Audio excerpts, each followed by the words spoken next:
So, how do you keep yourself grounded while being spiritual?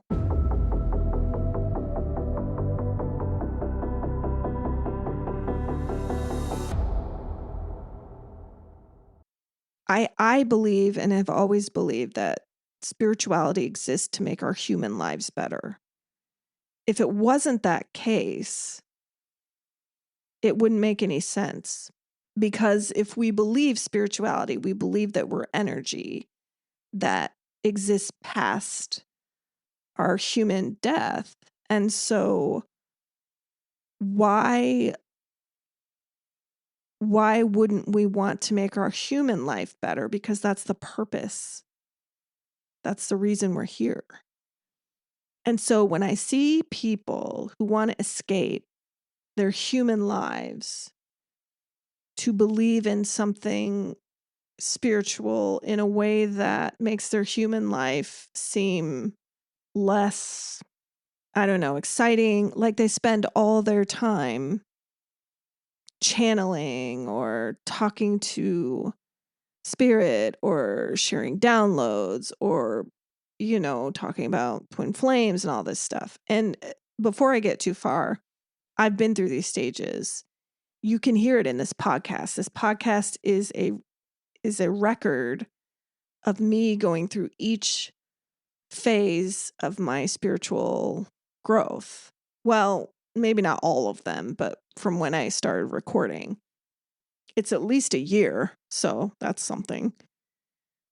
And so you can hear when I start to flip and turn into a more grounded individual. And that doesn't mean that I don't believe all the things that I had said before, but it does mean I don't believe some of them, because with more information, you change your mind. That's part of being a human. I think a lot of people have forgotten that, but how do you ground yourself when you're spiritual? It requires acceptance of why humanity exists in general. And I believe that humanity exists so that we can experience our energy in a physical way. Because when we go to wherever we go, the energy field, we can't experience the physical properties of being human. And so if you spend your whole life wishing and hoping and using spirituality as a way to escape your human life, then you've come here for nothing. You have incarnated for nothing. Now, if you share what you know, that's a different story, right? But there are a lot of people out there sharing what they believe, and it may not necessarily be true, but you can't prove it, right? Your intuition and your discernment is the only thing that can prove it. But you can see this with the downfall of the guru, like the spiritual guru, the self-help gurus. They're getting a lot of hate right now, rightfully so, because they're grifters. The idea of taking something and making it a quote unquote brand. And this is coming from someone with a marketing background, and Earth Decoded is my brand. Hitchhiker's Guide to Humanity is my brand, but I am not my brand. I operate with that. And people that have made their identities or their names on those messages and that communication, they have to fall on their sword if they were to backtrack. If Mel Robbins comes out and says, I stole Let Them from, I forgot her name. I stole it. It's not mine, but so I'm crediting the author, and I take back doing that. It was wrong. It's a moral failing on my part, and I acknowledge that. Do you know how much more respect someone would have if they just did that? But no, she's going to ignore it, avoid it, double down, whatever she's doing. That's how you know that someone's brand is more important than their integrity. Your brand should never be the most important part. It should always be you. And so I'm seeing this trend in spirituality with these people who make their name and make their identities into a brand. And so when your identity is wrapped up in that, you can't be wrong. You can't walk it back. If you go back and you say, well, I used to channel, name your deity or whatever, but I realize now that that's not actually what was happening. I've never seen anybody do that. I am willing to admit that some of the things that I may have said in the past were what I believed at the time. And that's why predictions are so dangerous. But if I have, like I just did a video on TikTok about how I was practicing seeing things in my third eye because I've always had problems with that, seeing things. Hearing, experiencing, being intuitive, somatic stuff, not a problem. But seeing has always been my least best Claire. And so I was practicing and I said, okay, I said, just show me something about this election. And this was November 7th of 2024. So the day after the election. And I said, show me something. And source, spirit, whatever you want to call them, showed me the Twin Towers in the United States, if you're not from the United States. And the second plane going into one of the Twin Towers, the right one, or I can't remember. And Trump was in front of it with his thumbs up. That was it. That was the whole thing. And I said, what the hell is that? I said, 9/11 already took place. And then I was like, what? And I texted my friend and I was like, I had this vision. And we both kind of were like, I don't know what it means. It probably means this, And now, as of yesterday, it finally dawned on me what it was about. It was about all of this that's happening now. That he really doesn't care. He's gonna let us have our 9/11 again and not care about it. And so I interpreted that at the time, like I didn't know. I mean, you could guess, but I don't like to do that really. And so I just had that in my mind. But now it makes sense. And I got another message. The emperor has no clothes. And then I saw it everywhere after I got the message. So there are things that I've received, knowing that it did not come from me, that I believe and I believed. And for me, because of my astrological makeup and just my personality, I like to see evidence. And so my spirit team shows me evidence so that I know that that's valid.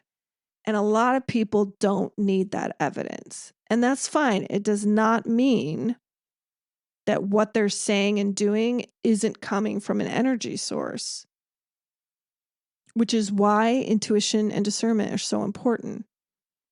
But I believe that anybody who can't admit that they were wrong or that this happened is a dangerous person to listen to.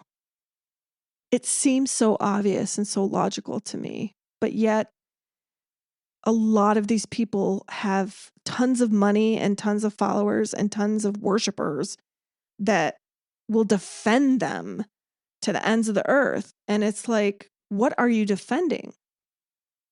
And that's because their identities, their followers, their identities are now wrapped up into this brand. Well, I've always loved Mel Robbins, so I'm going to defend her. And, I know her. She's my guru. She helped me through whatever time. And that can still exist without you having your identity wrapped in it. Her words could have helped you, and that's fine. But it doesn't mean that she's always right. And it doesn't mean that she was even right then. What it means is at that point in time, those words helped you. The end. We spend so much time stroking our egos that we forget that the information coming in, it's still coming from a human, and that human may be wrong. It's okay to use the information and not the human. Does that even make sense? I don't know if that makes sense. As we descend into this whatever's next, and celebrities and gurus and self-help people and spiritual charlatans and all of these people start to get exposed for,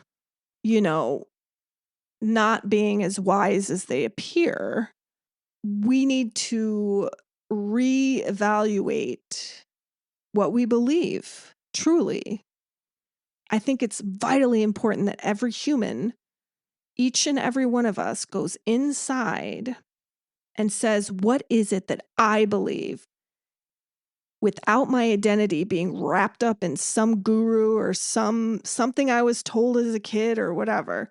What is it that I believe based on the information that my intuition, my discernment has been showing me and telling me? Everybody has a spirit team. They're looking out for you. So if you ask, just ask, what is it that I'm here for? What is it that you want me to know? And you don't need tarot cards. You don't need anything because they'll show you how you need to be shown. And whether it's real or not it's immaterial. It's information coming from an energy source. You take it in and you use it how you want. Just don't wrap your identity into that. Don't say this person's brand is my brand. That's how MAGA got so warped. They put their identity into a brand, Trump, whatever, and they're walking it back now. But for many, many years, they lived that life. I'm going to defend him. I'm going to storm the Capitol building, for God's sake. They stormed the Capitol building in his name. That is the danger of having your identity wrapped up in a brand. That is the danger of that. Because you're willing to go to the ends of earth for people you don't even know. Celebrities don't know you either. You don't need to defend them. They're just humans. And many of them are looking like walking corpse these days. Like, I barely recognize celebrities anymore because of all the work they're getting done. It's very disturbing. It's like something out of a sci-fi novel. Like The Uglies by Scott. Can't remember his last name. I don't even know if it's Scott. The Uglies, the book series. It's like we're living it. This is not to say that anyone who gets work done that's wrong. I'm not going to judge anyone for that. But when you start looking like a walking corpse, I'm gonna say something because there's something very sick about that. And celebrities, whether they like it or not, are in the public eye and have influence. And you have to take that responsibility seriously. Wow, that was a pivot. So just Stay in your peace as best you can. Be aware of your surroundings. Stop at least once or twice a day and just be somewhere without any sound or any like distraction and just be with yourself. It sounds so cliche, but it is so helpful. Turn the TV off. Just like Kendrick Lamar, turn the TV off, turn the TV off. Yeah, I'm not going to do that. Okay. Until next time, peace and love to you.